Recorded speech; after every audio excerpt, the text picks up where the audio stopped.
So yesterday, we started talking about the law of conservation of mechanical energy, which states that our initial mechanical energy is equal to our final mechanical energy. How do we calculate mechanical energy? Kinetic plus potential. So that means that on either side of the equal sign, we would have potential plus kinetic equals potential plus kinetic. Okay? So basically what we're saying is the amount of total energy is not going to change. However, how much of it is potential and how much of it is kinetic will. But they'll always add up to the same number. Okay? All right, so we were talking about this pendulum here at the end of the day. Okay? It's a 500-gram metal ball suspended on a 50-centimeter string. The ball is pulled horizontally and up a total vertical distance of 10 centimeters. It is then released. Okay, so here's our pendulum. Okay? The length of the pendulum is actually irrelevant. Okay? It's just put in there to see if it can trick you into trying to use that number for something. It has absolutely no effect on the math of the question. Okay? What they're telling me is that I rotate the pendulum over this way so that it is 0.10 meters above the lowest point of its swing. Okay? Now, when we talked about this yesterday, we said that if the pendulum is in this position here, it would have only what kind of energy?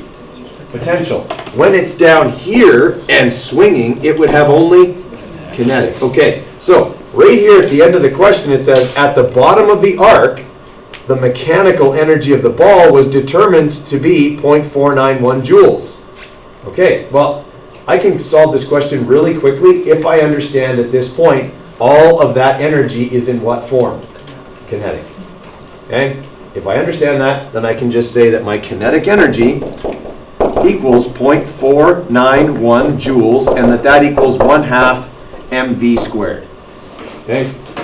They want to know how fast it's moving, so all I have to do is solve for v. So I would divide both sides by half of m, so I'd have 0.491 divided by 1/2 times the mass, which was 500 grams. That's 0.5 kilograms.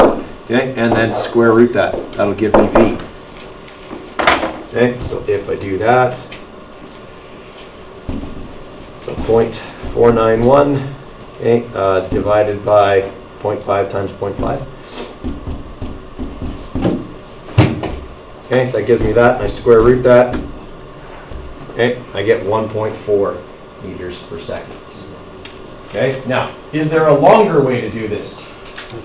There is, yeah, okay. If I didn't recognize that this mechanical energy is all kinetic at the bottom, I could have found what the potential energy is up here. What number will I get? I'll get 0.491 joules, and at that point I should probably realize, oh, right. Okay, at the bottom it would all be kinetic, and up here it would all be potential. Okay, if I do that, okay, then I have 0.5, the mass, times 9.81 times 0.1. 0.491. Right? The three significant figures. Everyone kind of follow me there? Okay, once I get to that point, then I kind of realize, oh, right, this energy is all going to be conserved, it's all kinetic at the bottom, it's all potential at the top. A pendulum is a prime example of law of conservation of mechanical energy. Okay? Now, this is as simple as a pendulum would be. It would be very easy to make a question where I talked about either this point where it's all potential, this point where it's all kinetic, and this point where it's a little of both. Okay, and then that's kind of what we're going to be looking at today is situations where we have both potential and kinetic, and we're being asked to calculate, height or speed or something like that. It doesn't change a whole lot of what we do. We just won't be canceling off all the energy forms like we did yesterday. Okay, yesterday whenever we would set this up, we'd look to see how many of these were zero, and we'd cancel half of them off. Okay, well, we're not going to be able to do that in every situation. In fact, in a lot of situations, we're going to have to keep all four.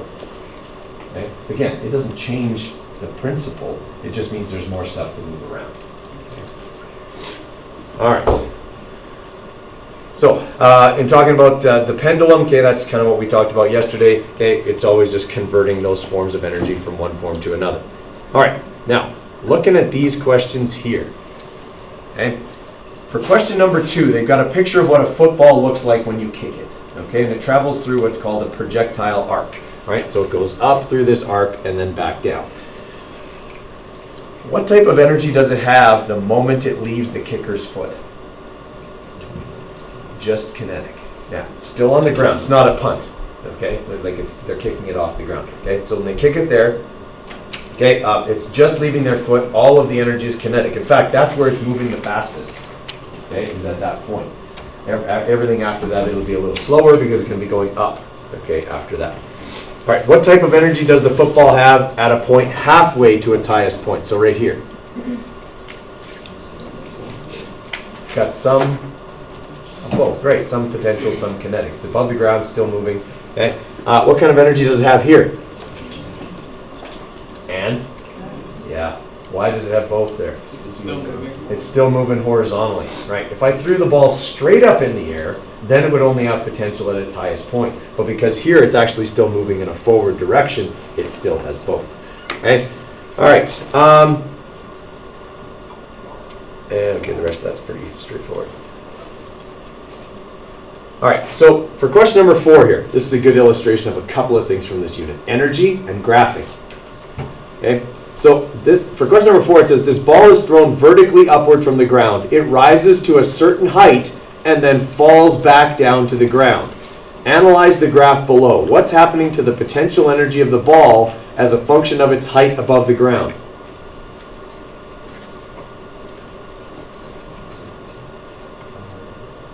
Okay.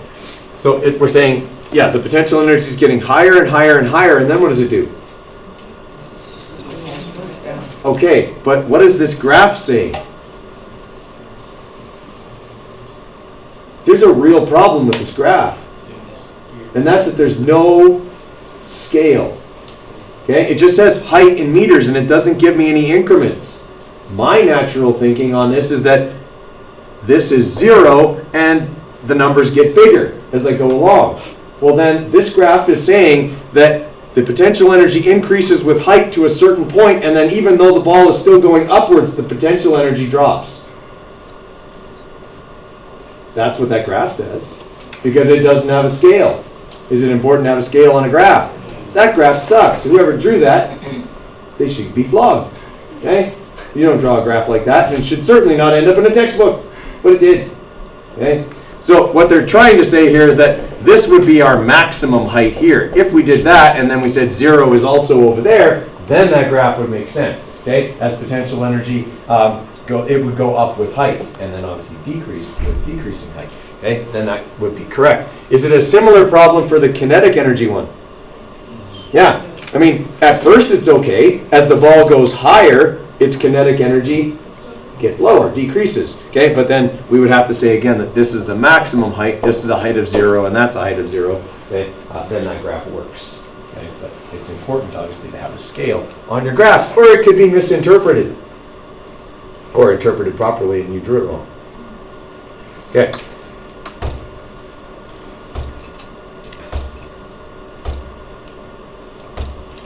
Okay. All right. So this is about projectiles. Okay. I think we were talking about this yesterday, where I told you if you had a rifle and with a bullet in it, and you had a bullet side by side, you pull the trigger on the rifle and drop the bullet at the same time. They hit the ground at the same time.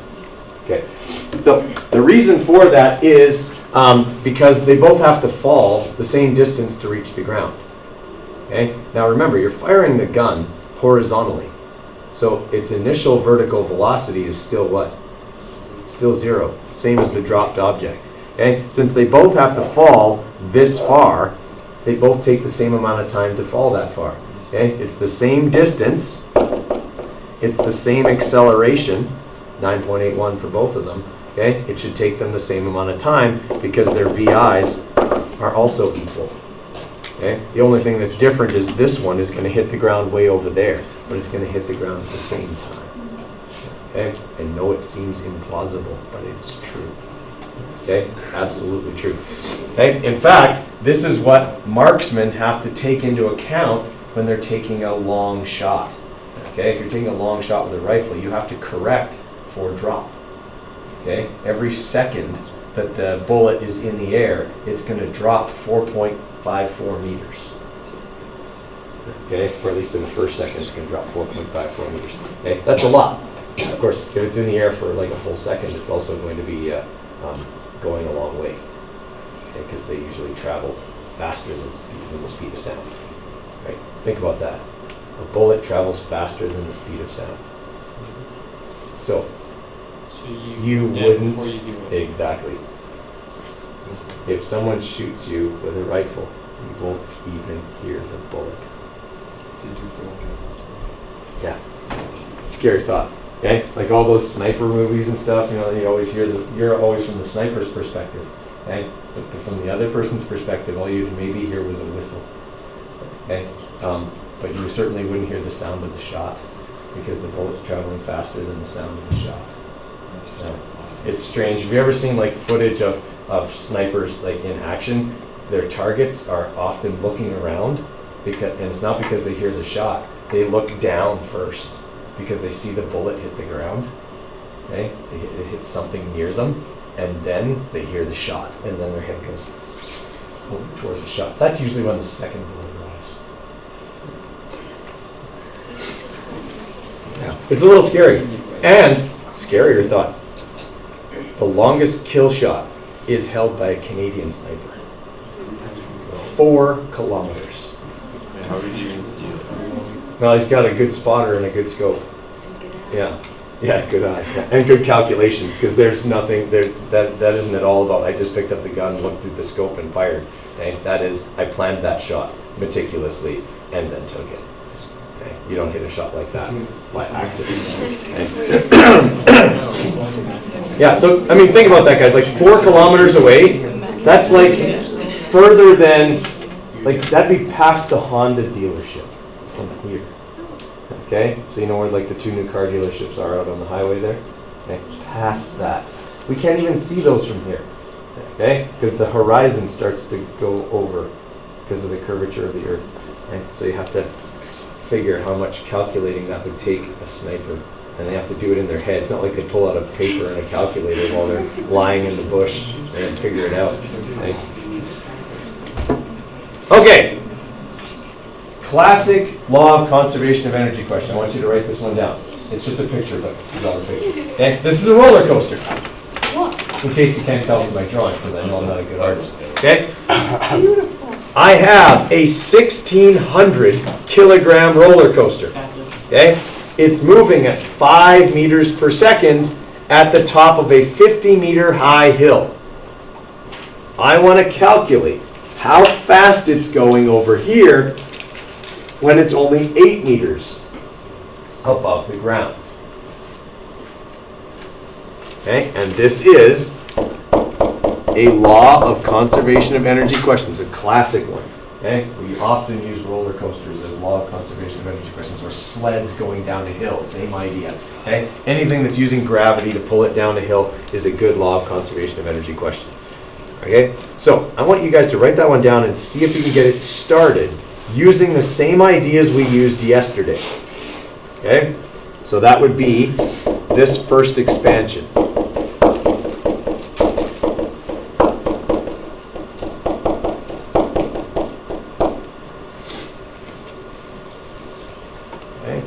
See if you can solve for how fast, or VF, okay, over here when it's 8 meters above the ground. I'll give you a few minutes on that because it'll take a little bit. So, here's how we want to start this. Okay, first off, we want to identify which of these 4 forms of energy are present in this situation. Okay, so at the top of the hill, do I have potential energy? All right, so I've got initial potential. Okay, I'm moving at 5 meters per second, so I also have initial kinetic. Okay, down here, I'm still above ground level, so I still have, and I'm moving, so I've got all 4. None of them are 0, so I have to keep them all. All right, now, what I'm looking for is part of this. Everyone okay with that? Right, VF is part of final kinetic energy. So I want to get that by itself before I do the next expansion. It's a little bit easier to manage it that way. Okay? So if I want to get EKF by itself, what do I need to do with the final potential? Subtract it over to the other side. Okay, so I'm going to have my initial potential plus my initial kinetic minus my final potential equals my final kinetic. There we go. Final kinetic energy. Okay, now I'm going to do the last expansion where I put in all the formulas. Okay, so I'm going to have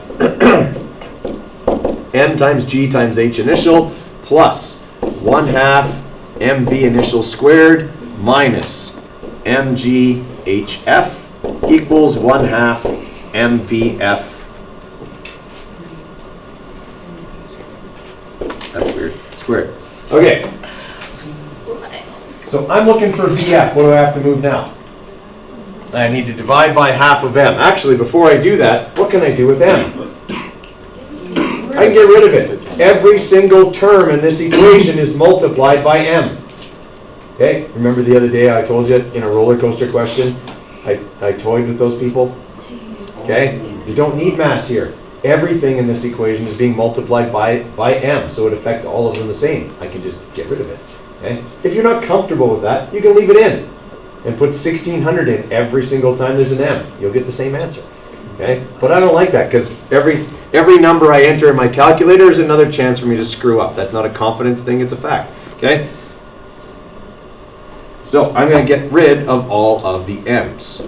Okay, so now they're all gone, and now I'm just going to divide by 1/2. Okay, and then I'm going to square root. All right, now I'm solving for VF. Okay, so VF will be the square root of 9.81 times 50, so that's my initial potential. Okay, plus 1/2 times 5 squared, my initial kinetic, minus 9.81 times 8, my final potential, okay, divided by 1/2.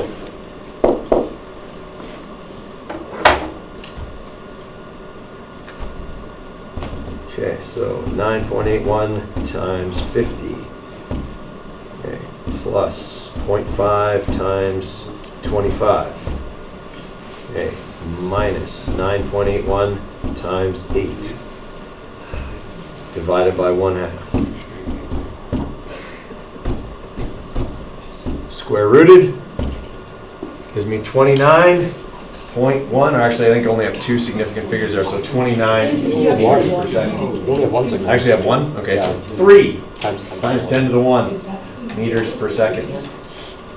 Okay, now, is there a lot of stuff to move around? Oh yeah. Yeah, there is, but it's just algebra. Okay, nothing you guys can't handle, okay, but there is a lot of stuff to move around. The big thing here, guys, okay, the big thing here is being able to identify what types of energy are present and keep them in the right places, okay? That question was the final exam question last year. Really? Okay, that was the final exam law of conservation of energy question last year. That's as hard as they get, okay, at least for size 10, that's as hard as they get. On your test, you'll get like 1/2 mv squared, you'll get mgh, you'll get EI equals EF, and the final. Yeah. Okay. Your final exam, you're going to get, your formula sheet will have, well, it's the same one that's on the back of your periodic table. I think I have one somewhere. I'll find one and I'll show you what it looks like. Okay. So questions on how that one worked. So really, there's only about 4 things that a law of conservation of energy question will ask you to find. Final speed, final height, initial speed, or initial height. Those are the only 4 things it's going to ask you to find. Okay? Because mass doesn't matter. It's going to be in every term. I did it way differently. I got 0.04 off the done. I think you were very lucky, but you still got the wrong answer because you just admitted you were 0.04 off. Yeah. I'll have to look at what you did. Okay. Is that everyone all right with how that one worked? We're going to spend some time on this yet, and tomorrow's lab is going to be about this. Okay? We're simply going to build a ramp, and we're going to run carts down it. I'm going to compare their energy at the top of the ramp and the bottom of the ramp. Oh, yeah. See, it's super easy left. Yeah. Shouldn't have. Okay, write this one down. Give it a try. It's very similar to the one we just did, except it's a toboggan and not a roller coaster. I did tell you earlier that sleds going down hills are basically the same as a roller coaster. Okay, so you got a toboggan racing down a hill. At one point, it is 30 meters above the bottom and moving at 14 meters per second. Shortly thereafter, the sled is moving at 23 meters per second. How far above the bottom is it at this point? Okay, notice, what do I not give you here? I don't give you the mass of the toboggan. So if that really bothers you, pick a number, any number, that you want for mass. My suggestion would be 1, because that's easy. Okay? Okay, let's have a look at this one. So in this question, we've got a toboggan going down a hill. It is a steep hill. Okay. So the 2 points we're dealing with are here, where we are 30 meters above the bottom, okay, and we're moving at 14 meters per second. And here, where we're moving at 23 meters per second, some unknown height above the bottom of the hill. It is pretty fast. Yeah, but people can go that fast. What makes it fun? That's right, it makes it fun because it's dangerous. Yeah. Okay. So, it's a law of conservation of energy question. There's no mention of forces, there's no mention of work being done or anything like that. So the energy initial is equal to the energy final. All right. At the beginning, do I have kinetic energy? Do I have potential energy? Okay, so neither one of these energies are 0. At the bottom, well, I'm not at the bottom because it says how far above the bottom. So do I have potential energy here? Okay, do I have kinetic energy here? Okay. All right, so I can't, none of those are 0. I have to keep them all. Okay. Can I expand, or what am I looking for here? I'm looking for HF. It would be part of which one of those 4 things? Okay, so I want to get EPF by itself. What am I going to do with EKF? Subtract it over.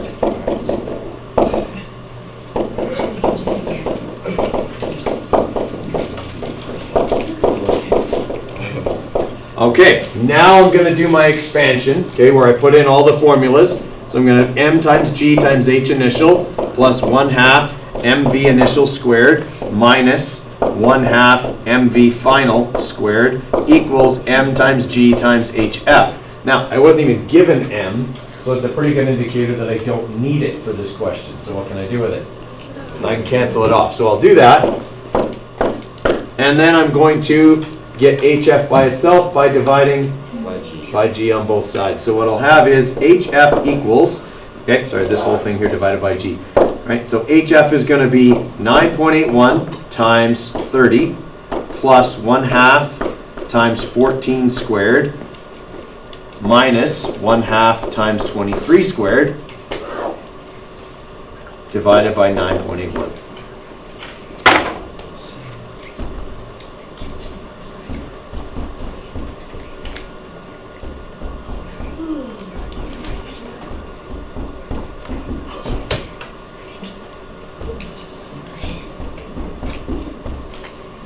Okay, so we're looking at a height of 13 meters.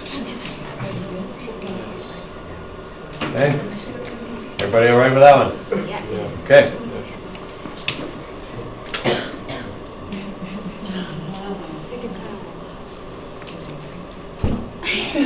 That's the first time. Put off till tomorrow. Yeah.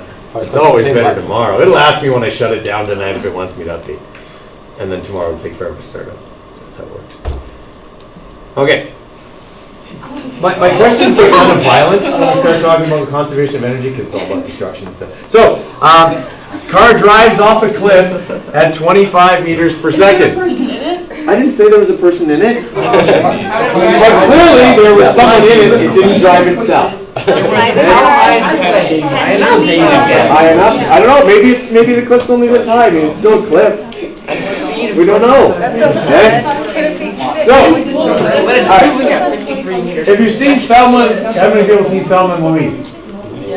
Don't. It's 2 hours of your life you'll never get back. It's terrible. The only redeeming quality is at the end, they drive off a cliff. and die. And then I was the only person who cheered. And I got a lot of really dirty looks. Yeah. Yeah. I'm not a big Susan Sarandon. Yeah. Or not, no, what's it? The other one. Yeah, I can't remember her name now. The one I can't stand, her voice. It's great song. It was like nails on a chalkboard for her. Yeah. Anyway, it's a terrible movie.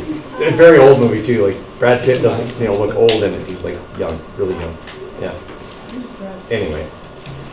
Do this question. Car drove off a cliff. Lots of destruction and fire and whatever. Because, that's what happens in Hollywood. Cars just always explode, even though, cars are entirely designed around not exploding.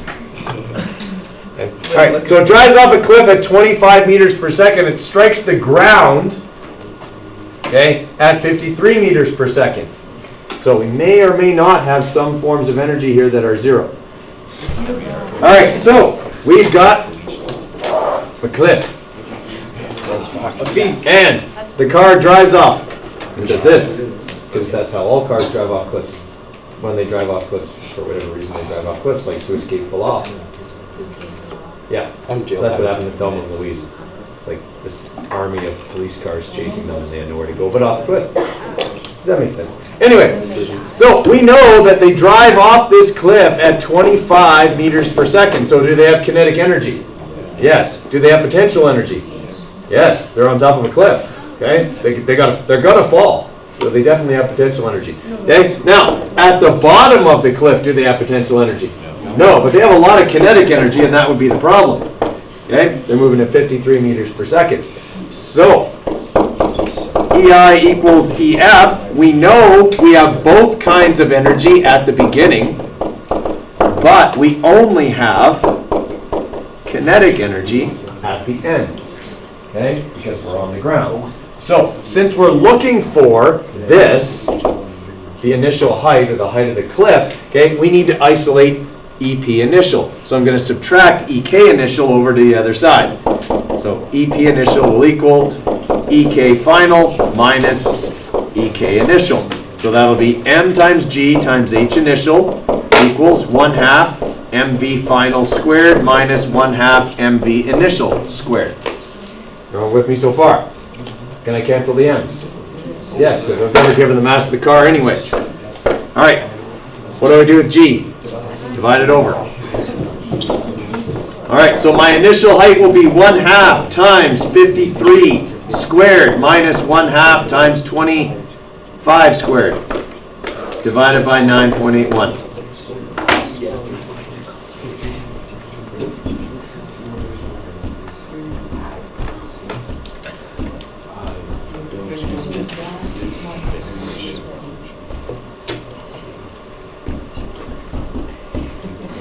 Okay, so the cliff's 116 meters high.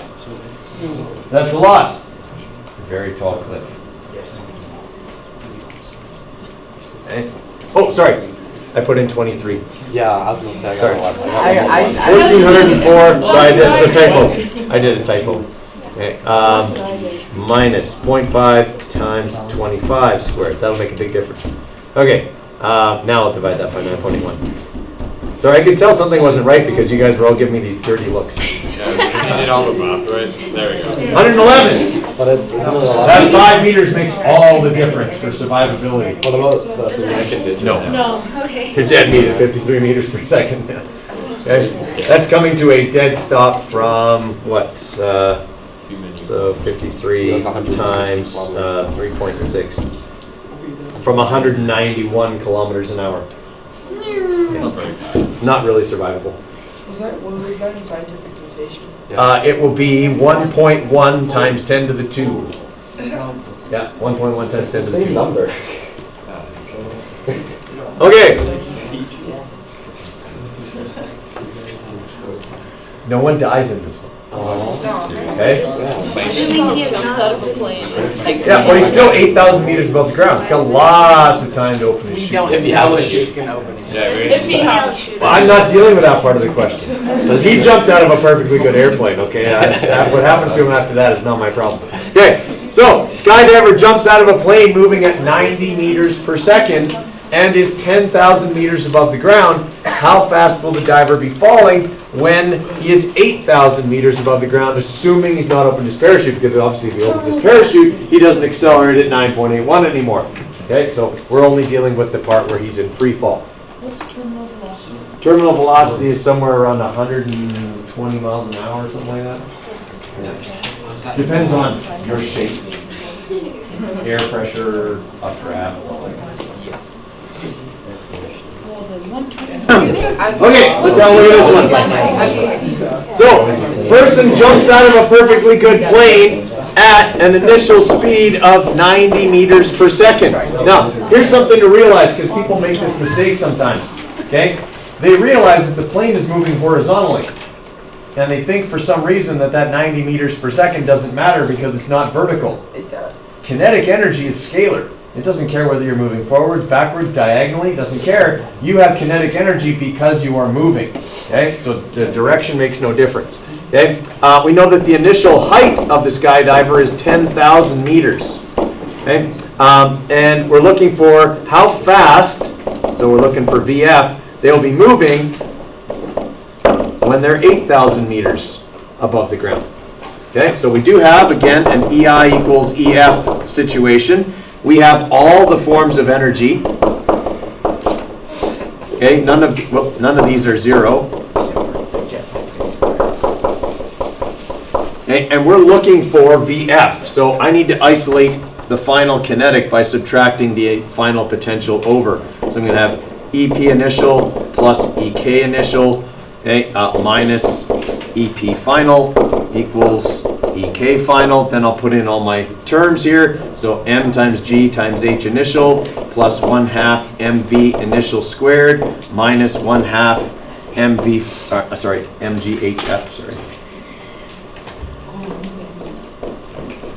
equals 1/2 MVF squared. Now the M's are all going to cancel off. I wasn't told the mass of the skydiver anyway.